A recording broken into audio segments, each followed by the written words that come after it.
After 9 Southern Army bases named for Confederate soldiers are due to be renamed. One of them is Fort Rucker in Alabama. Rucker was Edmund Rucker, an acting brigadier general in the Confederate Army.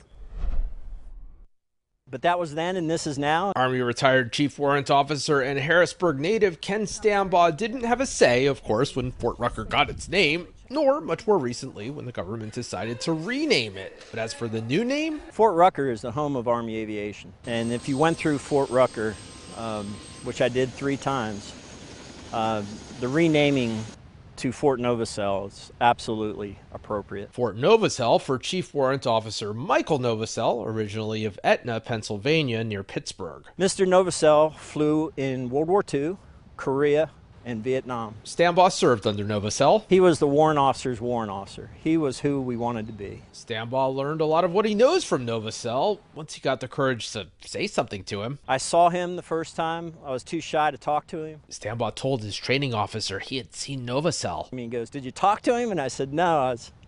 I stood back and he goes, "Well, he's there so you can talk to him." You might have been starstruck too if you knew as much as Stambaugh did about the Medal of Honor winner. Mr. Novosel and his son served in Vietnam in 1969.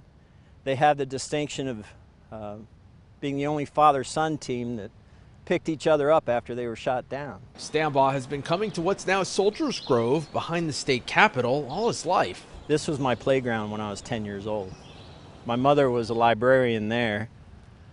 And then she was the law librarian in the South Wing. And for the past quarter century, 1995. Early every Memorial Day, originally to put a flag at the marker of another local Medal of Honor winner, Sergeant Randy Shugart, killed in action in Somalia. And then when I came down, I saw Mr. Novosel had his Medal of Honor plaque. So every year I put a flag on his Medal of Honor plaque as well. If you know more than I did until just now about warrant officers, you might have noticed something unusual about how Ken Stambaugh refers to Michael Novosel. We call each other by the first names, but Mr. Novosel will always be Mr. Novosel.